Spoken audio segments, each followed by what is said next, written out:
Și acum, uitați aici, domnul Bobu, care e șef pe sală, joacă aparate. Un om a băgat 20 de milioane în aparat, el s-a băgat el după omul ăla. De ce? De flori de pupă. Ia uite cum vorbește, așa, flori de pupă. Zi, Nea Bobu, zi. Întoarce cu fața la cameră ca să vadă și oamenii, Nea Bobu. Nea Bobu? Ieși, A, cum vorbești, după voci. Așa. Asta este, Nea Bobu, na, ce vrei să faci? Așa, uite, am martori aici, așa.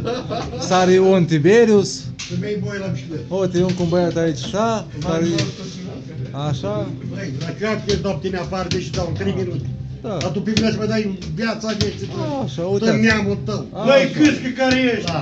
Așa, da. Dacă vreau să-i dau afară, zic, dar tu pe mine mă va aia. Așa, da. Femei boi la bicicletă. Bui, via domnul, zice domnul Bobu, da. Tu pe el îl scurci. Da, așa, Nea Bobu, zi, mai zi, tată. Ce ai auzit? Ce am auzit? Așa, ziceți domnul acolo, că filmez până ce să închid telefonul. Așa. Unde să dăm? N-am fost, frate. O dat telefon să primi că nu vrea să dai fără bulete. Așa. Ați văzut că e bombalău. Iar era să vine și afară să veni și afară. Da, cum? Uitați Că cu să vezi bombălău. că e niște- Uitați cum niște vorbește acolo. cu jucătorii, că sunt bombălău, că suntem, uitați. Ce om calculat. Are cei 7 ani de acasă, are 70 de ani acuș. Așa?